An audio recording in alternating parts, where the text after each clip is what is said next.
सभी साथियों को राम राम। नमस्कार मित्रों, एक बार फिर से स्वागत है आपका रायथान यूट्यूब चैनल पर। देखिए, मैं अरावली की बात कर रहा हूं। हो सकता है ये पीडीएफ आपको साफ नहीं दिखाई दे रही है, कोई बात नहीं है साथियों, मेरे शब्द आप तक पहुंचने चाहिए। और जिस अरावली को हम दो दो तीन तीन घंटों तक पढ़ते हैं फिर भी हमारे समझ में नहीं आती, फिर भी सवाल क्या पूछा ये हम नहीं समझ पाते साथियों। मात्र 5 मिनट ले रहा हूं, आज के बाद कभी भी आपको अरावली में कोई दिक्कत नहीं आएगी और नए जिलों के साथ आपको साथियों अरावली पढ़ाई जा रही है। बिल्कुल आप जुड़िए साथियों। जो साथी नए हैं हमारे चैनल को सब्सक्राइब करें और बेल आइकन निशान को भी जरूर दबाएं साथियों, घंटे के निशान को भी। और बिल्कुल आप लगातार जुड़े रहिए साथियों, निश्चित तौर से आपके लिए लाभदायक क्लासें रहेंगी। आइए, स्वागत है आपका। देखिए, अरावली पर्वतमाला, ये जो आप लोगों को साथियों अरावली जो दिखाई दे रही है, अरावली कुछ आकृति इस प्रकार से, ये पूरी पीडीएफ नहीं लगी है। देखिए, इस तरीके से अरावली है। यहां से आप देखेंगे तो इस तरीके से पूरी अरावली है। नीचे की तरफ से आप लोग जाएंगे तो अरावली का आकार थोड़ा बड़ा होगा और आगे जाएंगे तो अरावली धीरे धीरे आप लोगों के सिकुड़ना शुरू हो जाएगी साथियों। तो अरावली की हम लोग बात करें, यहां से देखिए इस तरीके से ये अरावली, थोड़ा छोटा कर लेता हूं, ये अरावली इस तरीके से नीचे की तरफ से ये जो अरावली शुरू होती है तो आप देख रहे हो इसका आकार बहुत बड़ा है ना। तो यहां इसके जो अरब सागर इधर पड़ता है तो अरब सागर को अरावली का पिता कहा जाता है। अरब सागर को अरावली का पिता कहा जाता है, ये आप लोग ध्यान रखें। दूसरी बात कि यहां से ये जो शुरू होती है, ये साथियों गुजरात में एक स्थान पड़ता है पालनपुर। ध्यान सुनेंगे मेरी बात को। गुजरात में एक स्थान पड़ता है पालनपुर और पालनपुर में एक स्थान पड़ता है आप लोगों के खेड़ा ब्रह्म, जहां से इस अरावली की शुरुआत होती है। आते आते हमारे राजस्थान में जो एंट्री करेगी साथियों, वो सिरोही से एंट्री करेगी। सिरोही उदयपुर से यह अरावली हमारे एंट्री करती है और दक्षिणी तरफ इसका आकार बड़ा होगा। और यहां से जैसे ही आप लोग देखिए उत्तर पूर्व की तरफ जा रहे हो आप लोग, उत्तर पूर्व की तरफ जा रहे हो आप लोग, तो इसका आकार कम होता जा रहा है ना। और यदि आप लोग दक्षिण पश्चिम की ओर जाएंगे तो इसका आकार देखिए आप लोग बढ़ता जा रहा है। और यहां पे एक क्रमबद्ध सी श्रृंखला है। आगे जाएंगे देखिए आप लोग इस तरीके से अजमेर आएगा, फिर आप लोगों के यहाँ खेतड़ी आएगा और उधर आप लोग जाएंगे तो दिल्ली में तक जाएंगे आप लोग। और दिल्ली में तब जाएंगे तो यहां रायसीना की पहाड़ियां हैं, रायसीना की पहाड़ियां हैं। और इन रायसीना की पहाड़ियों पर राष्ट्रपति भवन बना हुआ है। रायसीना की पहाड़ियां हैं और इन पर क्या बना हुआ है, राष्ट्रपति भवन बना हुआ है। तो यहां तक अरावली का विस्तार है। लेकिन आप देखिए नीचे की तरफ जहां ये पूरी तरीके से ठोस थी, श्रृंखलाबद्ध तरीके से यहां टूट चुकी है, जगह जगह इसके टुकड़े हो चुके हैं इस तरीके से।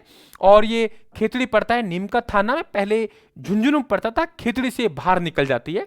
तो एक बेसिक क्वेश्चन बनता है कि अरावली का विस्तार किस दिशा से किस ओर की ओर बढ़ता है। तो आप लोग कहेंगे सर दक्षिण पश्चिम से, जैसे हम उत्तर पूर्व को जाएंगे तो ये टुकड़ों के रूप में आगे होती चली जाएगी और इसका विस्तार धीरे धीरे क्या हो चल जाएगा, कम होता चली जाएगा। एक तो ये बात आप लोगों को स्पष्ट रूप से मालूम होनी चाहिए साथियों। दूसरी बात देखिए, ये जो अरावली है, अरावली के यदि हम लोग इधर जाएंगे इस साइड में तो राजस्थान के 20 जिले स्थित हैं, जिनमें से लगभग 19 जिले मरुस्थल के हैं, एक जिलो सिरोही है जो अरावली का ही पार्ट है। यह आप लोगों को मालूम होना चाहिए। और ये जो अरावली है, यहां से देखिए इधर से, जैसे अभी हम लोग बात करें अरब सागरीय मानसून आता है यहां से, तो अरब सागरीय मानसून के समानांतर होने के कारण राजस्थान में कम वर्षा होती है। ये भी एक कारण है, ये भी आप लोगों को मालूम होना चाहिए।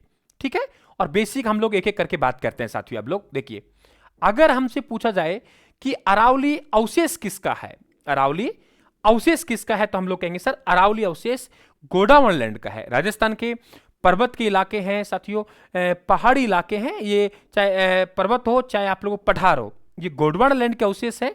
और यदि आप लोगों से बात करें कि मरुस्थल हो या मैदान हो, वे 33 महासागर के अवशेष हैं। यहां इसमें हम लोग बात करेंगे सर जनसंख्या और क्षेत्रफल की, तो क्षेत्रफल 9%, यानी राजस्थान का जो कुल क्षेत्रफल है उसका 9% भाग में अरावली फैली हुई है। क्षेत्रफल कम है, चाहे आप किसी भी भौतिक प्रदेश को देख लीजिए, और जनसंख्या वहां साथियों आप लोगों के ज्यादा होगी, ध्यान रखना आप लोग।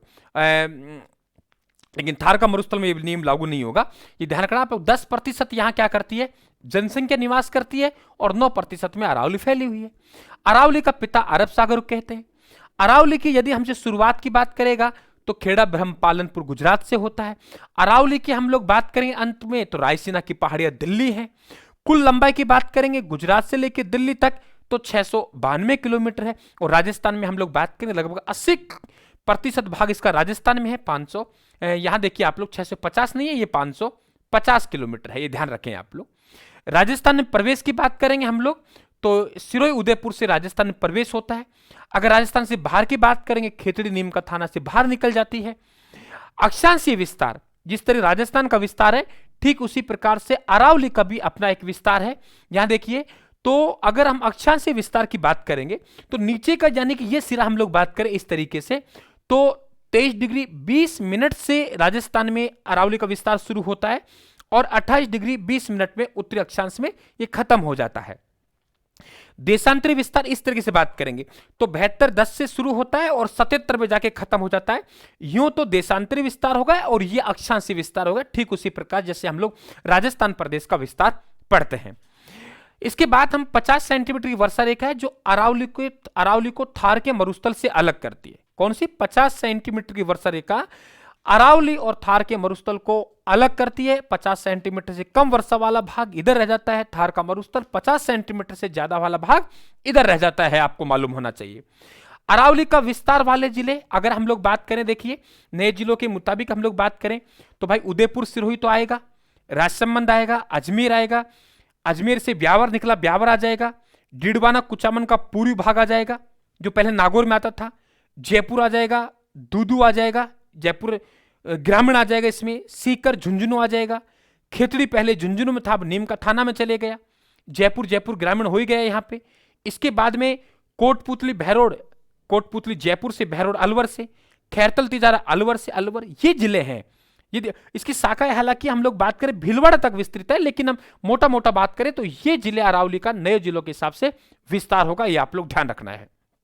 इसके बाद चट्टाने अरावली सुपर ग्रुप व दिल्ली सुपर ग्रुप। हो सकता है पीडीएफ क्लियर दिखाई नहीं दे रही हो, लेकिन मेरी बात को ढंग से सुनेंगे और कानों तक जाने देंगे, ये बहुत कारगर क्लास से सिद्ध होगी साथियों। अरावली का सर्वाधिक विस्तार उदयपुर मैंने बताया, न्यूनतम विस्तार अरावली का मध्यवर्ती भाग में है और मध्यवर्ती भाग अजमेर में आता है। सबसे ऊंचा भाग हम लोग बात करें, सबसे ऊंचा शिखर अरावली का, वो ध्यान रखें आप लोग। विस्तार सर्वाधिक कहां हो गया? विस्तार सर्वाधिक कहां हो गया मित्रों? ध्यान रखना आप लोग। अरावली का यदि हमसे बात करें सर्वाधिक विस्तार, अरावली पर्वतमाला का सर्वाधिक विस्तार तो आप लोग कहेंगे उदयपुर में। सलूम्बर अलग हुआ है लेकिन उससे कोई खास फर्क नहीं पड़ा है क्योंकि वहां अरावली कम जाती थी। और न्यूनतम विस्तार की बात करें अजमेर, लेकिन ऊंचा शिखर की बात करें गुरु शिखर 1722, और नीचा बात करेंगे अरावली का सबसे निम्नतम बिंदु कौन सा है तो पुष्कर घाटी अजमेर। राजस्थान का सबसे निम्नतम सामर है, लेकिन मैं अरावली की बात कर रहा हूं। अरावली का सबसे ऊंचा भाग गुरु शिखर साहब, अरावली का सबसे नीचा भाग पुष्कर घाटी, राजस्थान का सबसे नीचा भाग सांबर, अरावली का सर्वाधिक विस्तार उदयपुर में, अरावली का न्यूनतम विस्तार अजमेर में, अरावली का प्रवेश सिरोही उदयपुर से, अरावली का भार खेतड़ी नीम का थाना से। अरावली कुल लंबाई 692 किलोमीटर, राजस्थान में 550 किलोमीटर। कहां से शुरू? गुजरात से। कहां खत्म? रायसीना की पहाड़ियां। दक्षिण पश्चिम में ज्यादा चौड़ाई, ऊपर जाएंगे उत्तर पूरब चौड़ाई भी कम होगी और टुकड़ों में जाएगी। यह मालूम होना चाहिए आपको बहुत स्पष्ट तरीके से साथियों। आगे बढ़े हम लोग, चलिए देखिए अब बात करते हैं हम लोग इधर, यहां तक हो गया। सबसे ऊंचा पठार उड़िया पठार सिरोही हो गया। समुद्र तल से औसत ऊंचाई कहीं कम कहीं ज्यादा, जैसे देखिए आप लोग अरावली को हम 3 भागों में बांटते हैं और 3 भागों में से दक्षिणी जो अरावली है उसकी औसत ऊंचाई 1000 मीटर है, कहीं ज्यादा कहीं कम, इसमें गुरु शिखर भी आ गया लेकिन एवरेज निकालिए। मध्य अरावली की 700 मीटर है और उत्तरी अरावली की औसत ऊंचाई समुद्र तल से 450 है, लेकिन एवरेज बात करें समुद्र तल से औसत ऊंचाई तो 930 मीटर। अरावली का सर्वाधिक विस्तार दक्षिण पश्चिम में है, उत्तर पूर्व की ओर कम होगा। अरावली का मध्य भाग अजमेर में, मिट्टी भूरी लाल कंकरील मिट्टी है, मुख्य फसल मक्का और जवार यानी मोटा अनाज। अरावली के पश्चिम के ओर जिले 20 हैं। योजना प्रदेश कहते हैं क्योंकि महत्वपूर्ण संसाधन यहां मिलते हैं, खनिज मिलते हैं, इसलिए राजस्थान का योजना प्रदेश भी कहलाएगा। अब बताओ साहब कहां अरावली से बाहर जाएगा? सवाल हम लोग घबराते हैं, घबराना नहीं है, बस यही आप लोगों को ध्यान रखना है साथियों, यही आपको ध्यान रखना है। आराम से इजीली ये आपके सामने अरावली पड़ी है, मात्र लगा लीजिए 5 मिनट में साथियों अरावली कंप्लीट। ये होता है कमाल, इसे कहते हैं मित्रों कमाल। समझ गए? तो आप सभी को राम राम, धन्यवाद आप सभी को साथियों। टेलीग्राम को ज्वाइन करें, पीडीएफ आपको टेलीग्राम पर उपलब्ध होती जाएंगी, ये ध्यान रखें आप लोग साथियों। और चैनल को सब्सक्राइब करें ताकि लगातार क्लास आप तक पहुंचती रहे। हम तो भाई देखिए साथियों यहाँ कचरा को एक तरफ करने वाले हैं, सिलेक्शन वाले पॉइंट पढ़ाने वाले हैं। सिलेक्शन से काम है, हमें लंबी चौड़ी गाथा गानी नहीं है। 2 घंटे पढ़े तो भी वे पढ़े, 5 मिनट पढ़े तो भी वे पढ़े, लेकिन ये 5 मिनट सिलेक्टेड 5 मिनट है साथियों आपके, ये ध्यान रखना अरावली की। धन्यवाद आप सभी को, राम राम साहब।